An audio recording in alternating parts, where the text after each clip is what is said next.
El Partido Revolucionario Institucional es un partido político mexicano de centroderecha.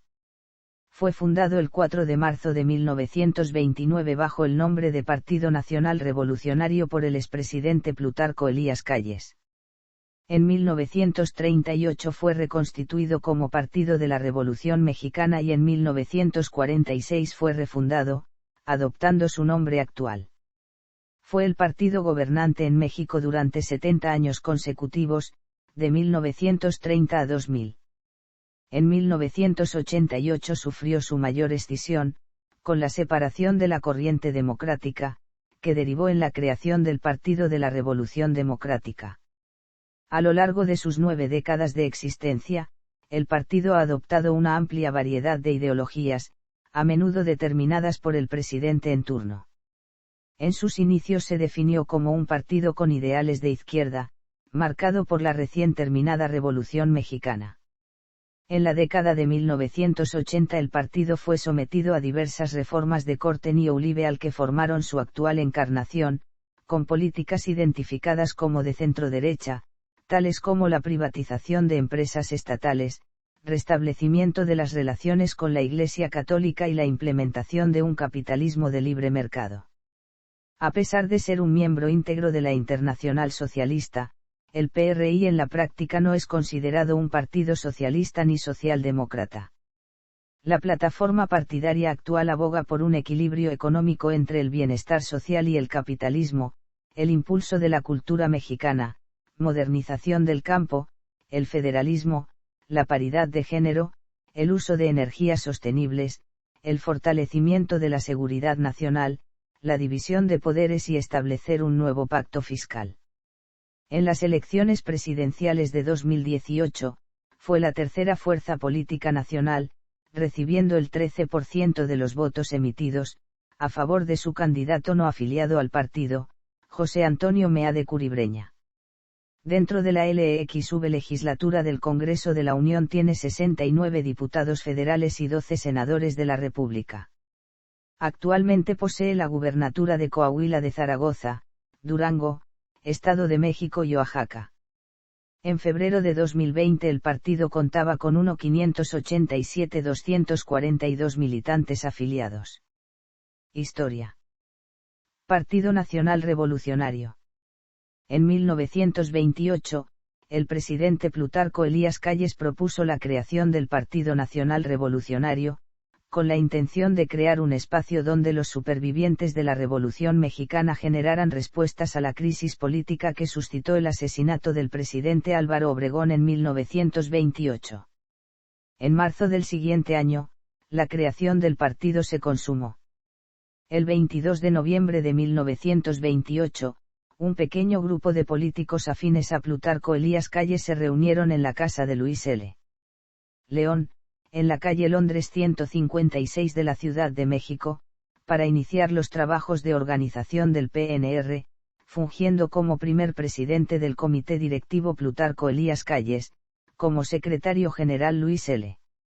León y el general Manuel Pérez Treviño como tesorero.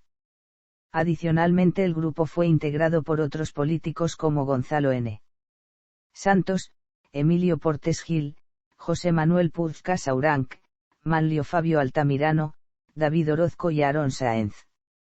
El 5 de enero de 1929 se convocó a una convención, que se llevaría a cabo el 4 de marzo del mismo año en la ciudad de Querétaro, con la intención de formalizar los estatutos de la nueva organización y presentar al candidato presidencial del Partido Nacional Revolucionario. En 1929, el PNR surge como un partido de corrientes, de fuerzas políticas distintas pero afines, provenientes del movimiento de 1910. El PNR sería, en consecuencia, la institución más poderosa para la competencia política, y el lugar adecuado para diseñar los primeros acuerdos y prácticas en la lucha por el poder público. Así pudo auspiciar relevos de gobierno por medio de elecciones y en condiciones de estabilidad social.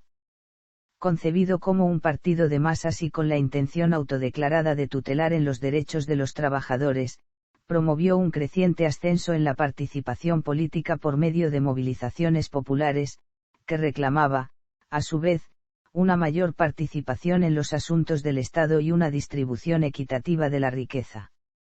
Durante los primeros años del partido, se tenía un carácter netamente socialista, que iba en contra de los elementos de centro-derecha y extrema-derecha que estaban proliferando en el país a raíz de los movimientos fascistas en Europa.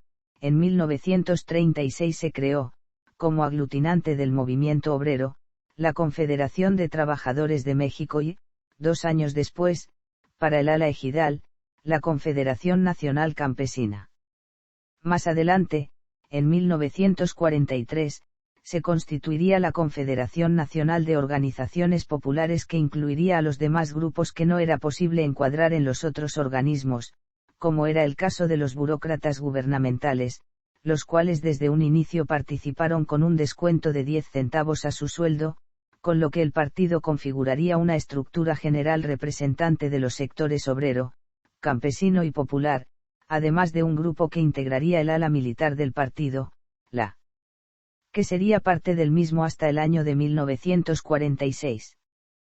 Partido de la Revolución Mexicana. 9 años después, en 1938, luego de la ruptura entre el general Plutarco Elías Calles y el entonces presidente Lázaro Cárdenas, en la cual participaron varios miembros distinguidos del partido, como el expresidente Emilio Portes Gil, se realizó un cambio en las directivas del partido a nivel nacional, y en sus filas se incluyó a varias centrales obreras del país que hasta entonces estaban oficialmente fuera del partido. Oficialmente, el nombre del partido cambió también, siendo ahora Partido de la Revolución Mexicana.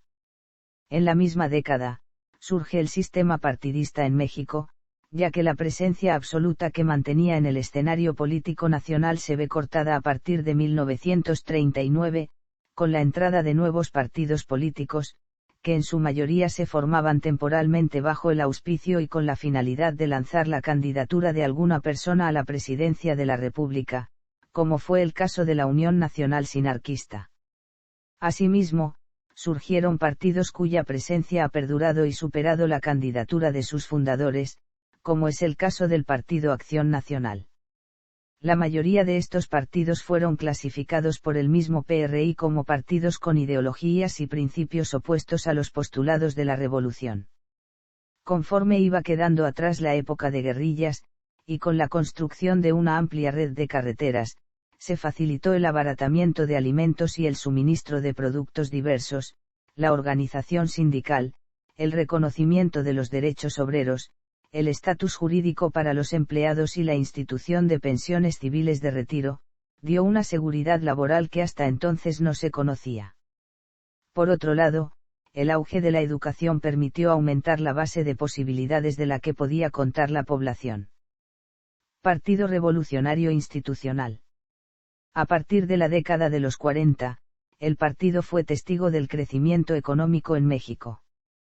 La estabilidad lograda, que el partido se atribuía como única fuente de poder político en el país, fue sometida a fuertes presiones y exigencias para conservar la conquista del poder postrevolucionario.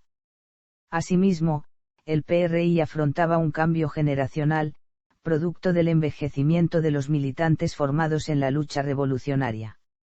Esto obligó a ceder lugares de poder a civiles con educación universitaria. Desde 1946 y hasta 1968, el partido superó desequilibrios de poder que amenazaban con ceder a autoritarismos de izquierda o derecha, que aparecieron en el contexto de la Segunda Guerra Mundial y, posteriormente, la Guerra Fría. En 1947, el gobierno del PRI reconoció el voto de la mujer en las elecciones municipales, y en 1953, el derecho de las mujeres de votar y ser votadas en cualquier elección a nivel federal y local. Sin embargo, estas medidas no impidieron el surgimiento de movimientos de inconformes que fueron tornándose más violentas, notables ya en los años 50 y más aún durante la década de los 60. En las elecciones federales de 1952, Miguel Enríquez Guzmán denunció falta de limpieza en las elecciones que le enfrentaban a Adolfo Ruiz Cortines.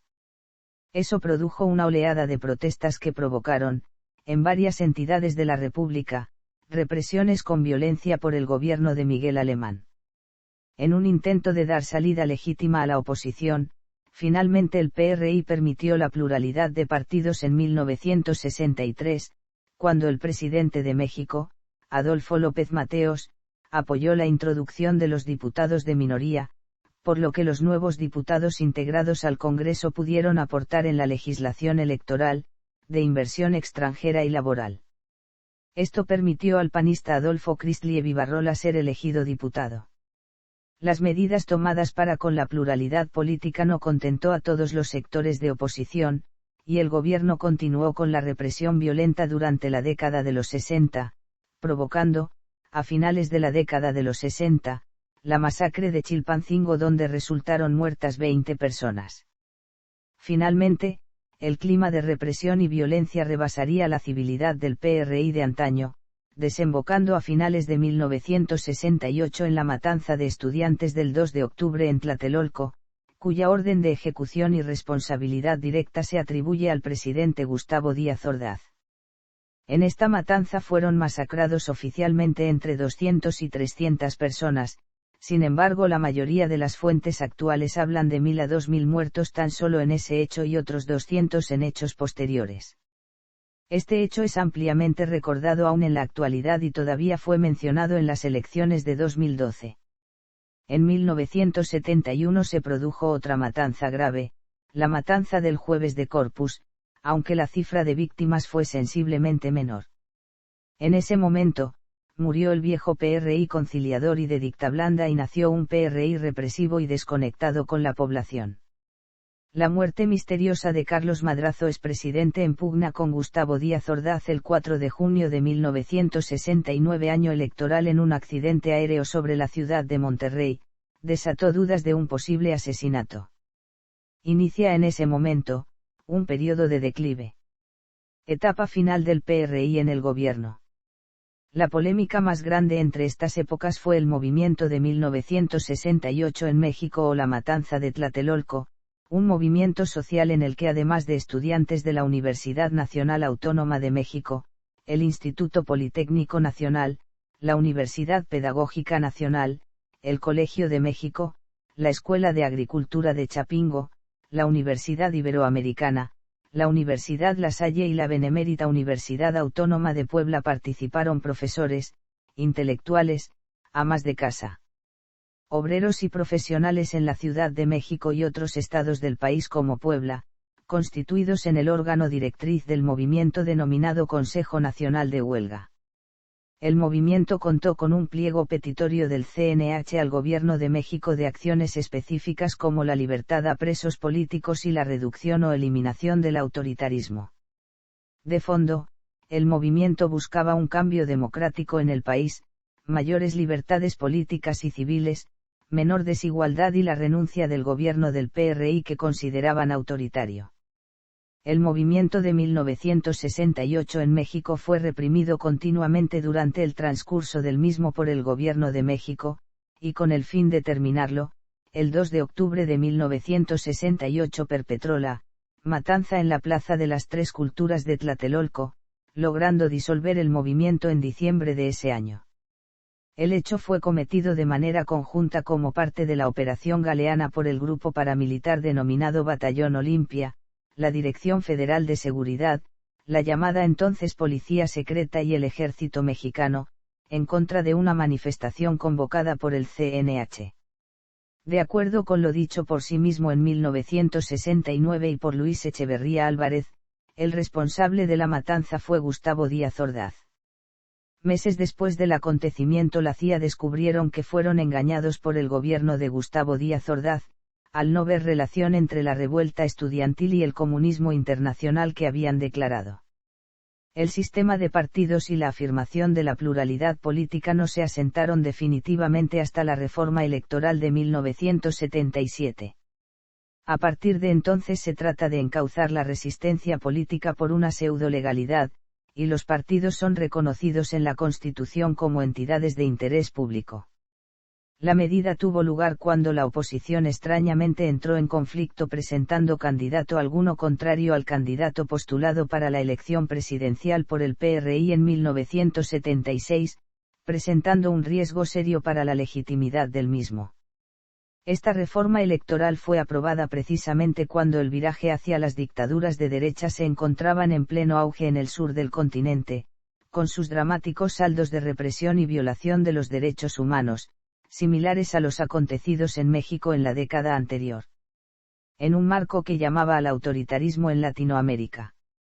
México simulaba una tímida apertura a una posible pluralidad democrática que, sin embargo, en la práctica, nunca se dio, marcada por el fraude electoral y el descontento social que no apagaba producto de una inmigración masiva a la Ciudad de México.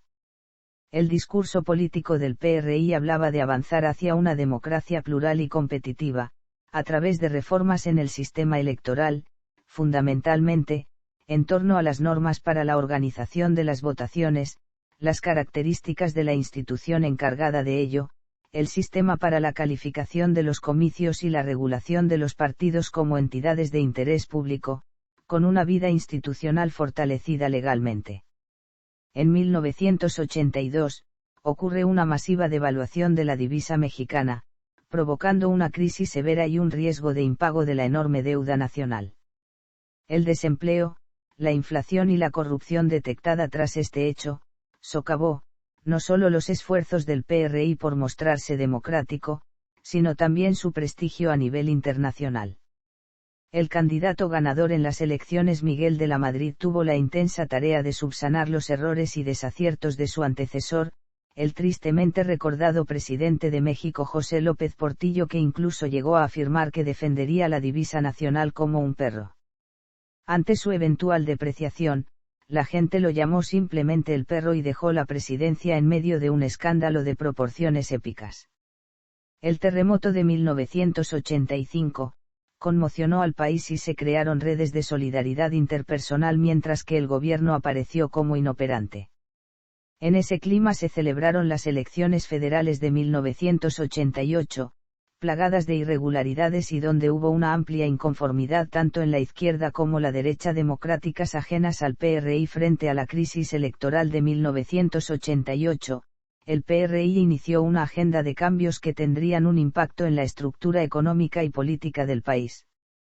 En 1989 se inició un ciclo positivo de reformas electorales hacia la competencia política que culminaron en 1996.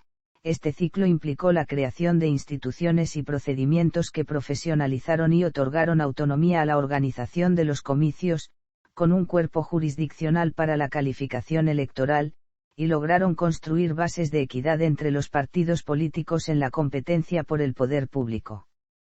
En estos no se registraron episodios de represión masiva, y las matanzas violentas estuvieron circunscritas al ámbito rural, entre ellas cabe citar la masacre de Aguas Blancas y la matanza de Acteal que afectaron especialmente a indígenas inconformes.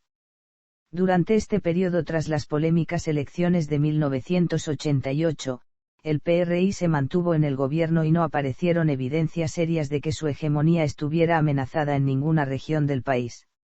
En ese tiempo, si bien hubo estabilidad política, también hubo represión puntual, inestabilidad y fracturas, cercana todavía a los enfrentamientos propios del caudillismo de la etapa revolucionaria y con gran influencia o dependiente de quienes tenían mando de fuerzas armadas. Es cierto que el régimen autoritario y represivo de los años 50, 60 y 70 dio paso a un régimen que toleraba la diversidad partidista y la situación mejoró progresivamente desde 1988 a la alternancia en el gobierno de 2000. Si bien los desaciertos y equívocos de quienes ejercieron responsabilidades públicas han estado sujetos a revisión en los términos de las leyes, y algunas personas han respondido por ello, ningún político de alto nivel fue juzgado o responsabilizado por los diversos crímenes de estados testimoniados en la segunda mitad del siglo XX. Alternancia y papel en la oposición. El PRI logró retener para sí el gobierno de México desde el sexenio de Plutarco Elías Calles, controlando el Congreso de la Unión, la Presidencia de la República e incluso el Poder Judicial. Este sistema, donde no existía una separación de poderes efectiva, se mantuvo en el poder a base del corporativismo que aglutinó movimientos obreros, organizados por Fidel Velázquez Sánchez, Vicente Lombardo Toledano, Luis N. Morones, entre otros líderes sindicales, además de organizaciones campesinas y populares, cuyos líderes pertenecían al propio PRI. En sus primeras etapas el PRI mostró una ideología nacionalista, reflejada en la expropiación petrolera, la formación de una industria eléctrica nacional y la expansión de las empresas del Estado. La creación de sistemas de salud y de alimentación. En los estados de la Unión el PRI logró retener el poder de la misma manera que lo había hecho a nivel federal. Pero debido a su estancia larga en el poder, los medios estaban estrictamente controlados como en otros países solamente una minúscula fracción de los medios nacionales eran del dominio público. El partido ejercía el poder mediante una policía secreta denominada Dirección Federal de Seguridad y que existió hasta 1989, cuando se refunda bajo el nombre de Centro de Investigación y Seguridad Nacional. La alternancia del 2000 ocurrió con la necesidad de acuerdos especiales para vencer resistencias y para habilitar el traslado del poder de un partido a otro. También perdió simpatías debido al escándalo denominado Pemesgate, en el que quedó evidente el desvío de fondos, por conducto del sindicato petrolero, hacia la campaña presidencial de Francisco Labastida Ochoa, candidato por el Partido Revolucionario Institucional en el año 2000. Elecciones federales de 2018. El PRI modificó sus estatutos en la XXI Asamblea para permitir la postulación de un ciudadano sin militancia como su candidato a la presidencia, siempre y cuando el prestigio y la fama del ciudadano elegido pongan al partido en condición competitiva para ganar. Asimismo, se estipuló que tal persona debía comprometerse con la declaración de principios y el programa de acción del partido. Sin embargo, se rechazó la propuesta de que el candidato fuera seleccionado por medio de una consulta abierta a los militantes. En octubre de 2017, se eligió la Convención Nacional de Delegados, como el método de elección del candidato presidencial. En este sentido, el 23 de noviembre, el PRI lanzó la convocatoria para la selección del candidato. El registro de interesados se realizará el 3 de diciembre y el 18 de febrero de 2018 se efectuará la convención de delegados. Diversos personajes expresaron sus intenciones de obtener la candidatura priista para estos comicios. Ya desde el 28 de marzo de 2016, Ivonne Ortega Pacheco, gobernadora de Yucatán entre 2007 y 2012, anunció que quería estar en la boleta electoral de 2018. A ella se sumaron múltiples miembros del gabinete de Enrique Peña Nieto, como el secretario de Gobernación, Miguel Ángel Osorio Chong, el secretario de Educación, Aurelio Nuño Mayer, el secretario de Hacienda, José Antonio Meade Curibreña, el secretario de Turismo, Enrique de la Madrid Cordero, el secretario de Salud, José Narro Robles, y el secretario de Relaciones Exteriores, Luis Videgaray Caso. En otros potenciales candidatos se llegó a mencionar a Manlio Fabio Beltrones, exgobernador de Sonora entre 1991 y 1997 y expresidente del PRI, y Erubiel Ávila Villegas, exgobernador del Estado de México entre 2011 y 2017. Aunque en un inicio, Meade descartó que los cambios estatutarios fueran un traje a la medida, para favorecerlo, desde agosto de 2017 se le llegó a considerar el tapado del PRI. En noviembre siguiente, se consideró que Videgaray destapó a Meade durante un discurso ante el Cuerpo Diplomático de México, en el que lo comparó con Plutarco Elías Calles, por ocupar 4 secretarías en 2 gobiernos. Poco después, Videgaray negó haber destapado a Meade. Por su parte, Peña Nieto aseguró al respecto: andan bien despistados todos, el PRI no elige a sus candidatos por aplausos. No obstante, el 27 de noviembre, Meade renunció a su cargo y anunció sus intenciones de buscar la candidatura priista. Después de recabar el apoyo de los 3 sectores y 4 organizaciones que conforman el partido, el PRI aprobó que se pudiera registrar como precandidato. El anuncio fue criticado por la oposición y calificado de dedazo. Meade se registró como precandidato el 3 de diciembre. Poco después, el 6 de diciembre, renunció el secretario de Educación, Aurelio Nuño Mayer, para coordinar la campaña presidencial priista. En los procesos electorales, federales y locales, de 2018 en México, el PRI obtuvo el peor resultado electoral de su historia. Su candidato a la presidencia de la República por la coalición Todos por México obtuvo el más bajo porcentaje de votación que un candidato presidencial del PRI haya obtenido hasta el momento. También como candidato presidencial, no ganó ni uno solo de los 300 distritos federales electorales que hay en el país, tampoco en ninguna de las 32 entidades federativas, quedando en el tercer lugar de la elección a nivel nacional. Respecto a la elección legislativa, el PRI obtendría el número más bajo de integrantes en ambas cámaras del Congreso en su historia. En las elecciones locales no logró ganar ni uno solo de los 9 estados que renovaron gubernaturas. El PRI solo pudo ganar 15 de los 300 distritos federales electorales para la elección de diputados federales, y tan solo una fórmula de las 32 entidades federativas para la elección de senadores, la peor debacle en su historia en este ámbito, incluso en comparación con 2006. A nivel local, en bastiones históricos, como el Estado de México, el PRI se fue al tercer lugar en alcaldías, perdiendo los municipios más importantes y la mayoría en el Congreso local. También el PRI perdió la gran mayoría de los congresos locales en disputa en 29 estados del país, y en los estados de Tlaxcala e Hidalgo no ganó ni un solo distrito electoral local. Fisuras en el PRI y el origen de otros partidos. Durante las primeras 4 décadas de gobiernos emanados de los partidos Nacional Revolucionario, de la Revolución Mexicana y Revolucionario Institucional, el país logró altas tasas de crecimiento económico. La estabilidad política y económica fue el origen del término milagro mexicano. Por estas razones y por una débil oposición, el dominio del PRI fue casi absoluto tanto en el ámbito federal como en los ámbitos estatal y municipal en todo el país. Distintos analistas, sin embargo, consideran que el dominio casi total del PRI obedecía a su capacidad para controlar tanto la legislación como la organización y los procesos electorales. En la década de los 60, el PRI perdió elecciones municipales, en capitales de estados del norte de la República, que dieron inicio a un largo ciclo de reformas electorales iniciando en 1963 con la creación de los diputados de partido y concluyeron en 1997. Sin embargo, fue hasta 1989 cuando es derrotado en la elección de gobernador del estado de Baja California, cuando Ernesto Rufo Apel, del Partido Acción Nacional, se alzó con la victoria.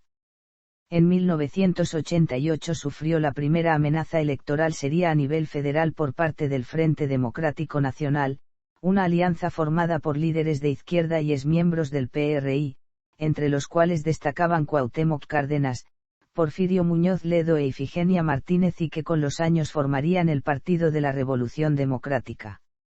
La necesidad de contar con mejores cuadros dentro de la administración pública para emitir políticas públicas más racionales y administrar esta más profesionalmente, atrajo a una nueva camada de funcionarios públicos, la mayor parte de ellos con estudios de posgrado, quienes desplazaron a la generación anterior, formada en las prácticas clientelares que habían caracterizado al partido. Insuficiencias del PRI. Hacia la tercera parte del siglo XX, el poder del partido fue disminuyendo a consecuencia de episodios como la matanza de Tlatelolco, perpetrada el 2 de octubre de 1968 por orden del gobierno mexicano en la Plaza de las Tres Culturas. Su reputación como partido dominante sufrió a consecuencia de las crisis económicas que padeció México a partir del gobierno de Luis Echeverría Álvarez, seguido por los gobiernos de José López Portillo, Miguel de la Madrid Hurtado y Carlos Salinas de Gortari, que generaron fuertes devaluaciones, desempleo y ampliación de la pobreza en general. En las elecciones federales de 1988, por primera vez compitió una izquierda unificada, representada por Cuauhtémoc Cárdenas, hijo del expresidente Lázaro Cárdenas del Río. Y por otro lado, compitió el PAN, oposición conservadora, con Manuel Claucir como abanderado. El candidato del PRI fue Carlos Salinas de Gortari, quien resultó triunfador debido a un fraude electoral, como fue recientemente admitido por varios dirigentes del partido. La legitimidad del triunfo de Carlos Salinas en las elecciones del 6 de julio de 1988 ha sido muy cuestionada, debido a una caída del sistema durante el proceso de conteo de los votos, anunciada por el entonces secretario de Gobernación Manuel Barlet Díaz. Escándalo en Zacatecas. Algunos de los candidatos federales del estado de Zacatecas mostraron su indignación ante el INE, ya que acusaron a Miguel Alonso Reyes y a Rosario Robles por la compra de votos mediante programas sociales, tales como el programa de empleo temporal. Además de que el candidato priista Benjamín Medrano Quesada tuvo una ventaja de 0.36% respecto a su opositor Saúl Monreal, pero 28 casillas no se contabilizaron. El PRI como partido de oposición. Transición política del año 2000.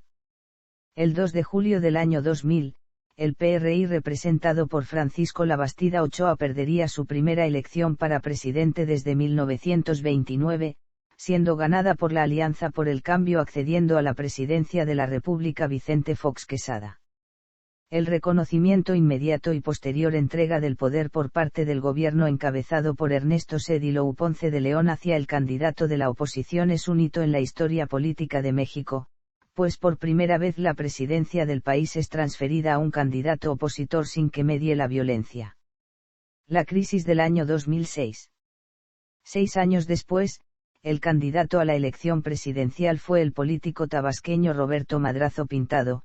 En la elección del 2 de julio de 2006 el PRI sufrió su más grave crisis política al perder por segunda ocasión consecutiva la presidencia de la República quedando en un tercer lugar en la preferencia electoral con 9,3 millones de votos. El candidato Roberto Madrazo Pintado no fue capaz de ganar en ningún estado del país pese a tener gobernadores en 17 entidades. El PRI ganó 5 estados en la elección de senadores y 65 de 300 distritos electorales. El conflicto más fuerte que marcó la derrota de Roberto Madrazo fue con la dirigente del SENT, la profesora Elba Ester Gordillo, quien siendo secretaria general del CEN del PRI propició la creación del partido Nueva Alianza, al igual que el TUCOM conformado en ese entonces por el coordinador de los senadores del PRI, Enrique Jackson, el gobernador del Estado de México, Arturo Montiel, el gobernador de Tamaulipas, Tomás Arrington, el gobernador de Nuevo León, José Natividad González Parás, y el gobernador de Coahuila, Enrique Martínez y Martínez. Después del 2006. Tras las grandes derrotas que sufrió en las elecciones del 2006, el PRI fue capaz de recuperarse electoralmente en el 2007 mediante las elecciones de algunos estados de la República, Tabasco, Yucatán, Chihuahua, Oaxaca, Durango, Aguascalientes y Veracruz. Al ganar estas gubernaturas, logró subir un 48% de las preferencias electorales a nivel nacional por encima del PAN y del PRD. Para el año 2009, el PRI contaba con 20 gobiernos estatales, el 60% de la población del país y una mayoría en 20 de los 32 congresos locales. Del mismo modo, obtuvo el control de la Cámara de Diputados del Congreso de la Unión. El 5 de julio del 2009 el PRI dio una muestra de su recuperación electoral frente a su anterior derrota del 2006. El PRI logró obtener en dichas elecciones federales estar cerca de la mayoría absoluta en la Cámara de Diputados, al ganar 237 diputaciones y obtener victorias totales o parciales en entidades como el Estado de México, Coahuila, Oaxaca, Tamaulipas, Campeche, Quintana Roo, Tabasco, Jalisco y Yucatán. Además, en las elecciones para gobernador el PRI ganó 5, mantuvo las de Colima, Campeche y Nuevo León, ganó las de Querétaro y San Luis Potosí, hasta entonces panistas, pero perdió la de Sonora, ganada por el PAN. En 2010 el PRI seguía dando muestras de su recuperación electoral, al ganar 9 de las 12 elecciones para gobernador en disputa, y perdió 3 gobernaturas en aquel año. En 2011 el PRI seguía ganando puestos que había perdido en los últimos años. A inicios de ese año perdió las elecciones de gobernador en Guerrero y Baja California Sur, ganadas por el PRD y el PAN, respectivamente, y en el resto del año ganó las gubernaturas del Estado de México, Coahuila y Nayarit, y recuperó el estado de Michoacán. Presidentes del PRI. Asambleas Nacionales del PRI. Resultados electorales. Presidencia de la República. Senado de la República. Cámara de Diputados.